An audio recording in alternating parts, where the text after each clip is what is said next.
Bonjour fidèles internautes, sans plus tarder, allons dans Job chapitre 1, verset 12.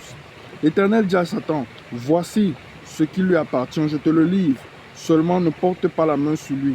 Satan se retira de la présence de l'Éternel. Amen.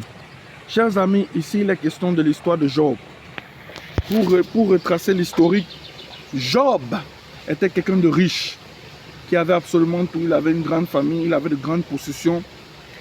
Et Satan avait dit à Dieu que laisse-moi un peu éprouver Job et on verra s'il te sert.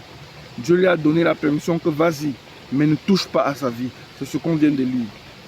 Il va souvent arriver, chers frères et sœurs, que vous soyez éprouvés de la même manière. Et si on continue la lecture, on va voir que la famille de Job va lui être ôtée. Ses fils, ses filles qu'il avait vont lui être enlevés.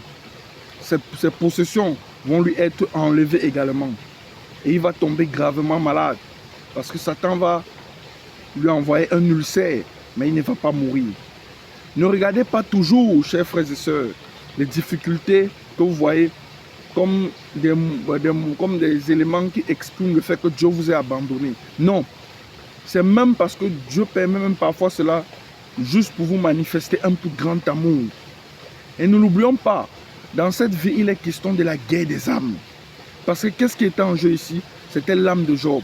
Satan voulait montrer à Dieu que Job allait le laisser pour le suivre lui. Parce qu'en fait, Satan voulait montrer à Dieu que Job sait Dieu à cause de ce qu'il possède, à cause de ce qu'il avait, mais pas parce qu'il aimait Dieu pleinement.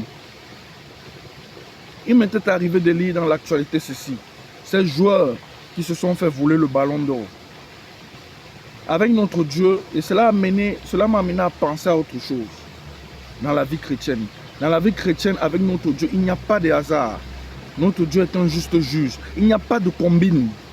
Ce monde peut posséder par le faux, mais notre Dieu, lui, il sera toujours clair dans ses voies.